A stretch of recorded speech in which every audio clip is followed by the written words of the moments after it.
for the last 10 years, I've spent about a month summer in Italy, taking students for a food and wine program. So it's in Italy. I don't know if it's so much a movement; it's just a way of life. In Italy, they take 3 or 4 hours for dinner. When they produce their food, the meats are cured for sometimes a year and a half. Cheese takes sometimes 4 years to produce.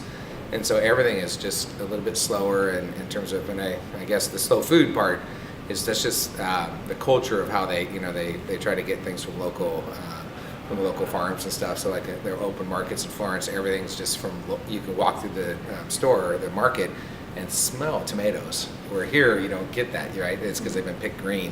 I think the slow food movement in the United States is a lot of people who don't understand what the real meaning of slow food is kind of shy away from it. They think, oh, everything, I have to grind my own flour. I have to, almost you're not going to grow your own wheat, but almost that kind of mentality.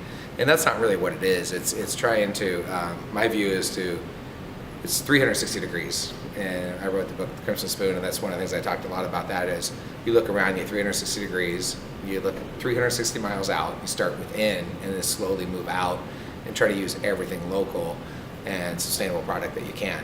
Like for instance, in the summer here, we get in basil and we get in arugula and those kind of things. We actually make pestos and we freeze them. And so that pesto, whenever we use pesto, is actually not something that we're just buying local. It's from here. That's the exciting thing about the slow food movement. I think people are kind of scared to go back to kind of producing some of their own food too. Like how do we preserve peaches? How do we preserve pears? And how do we do that? So I think that in the U.S. we have to kind of step backwards a lot to what our parents used to do to understand kind of how to preserve some of those foods so we can eat even more local. Like we go to Safeway right now or local grocery store, there's not a lot of product. It's been snowing. It's been a very bad winter from local and right here. So just understanding that whole process of preserving foods, I think, is a big part of the slow food movement.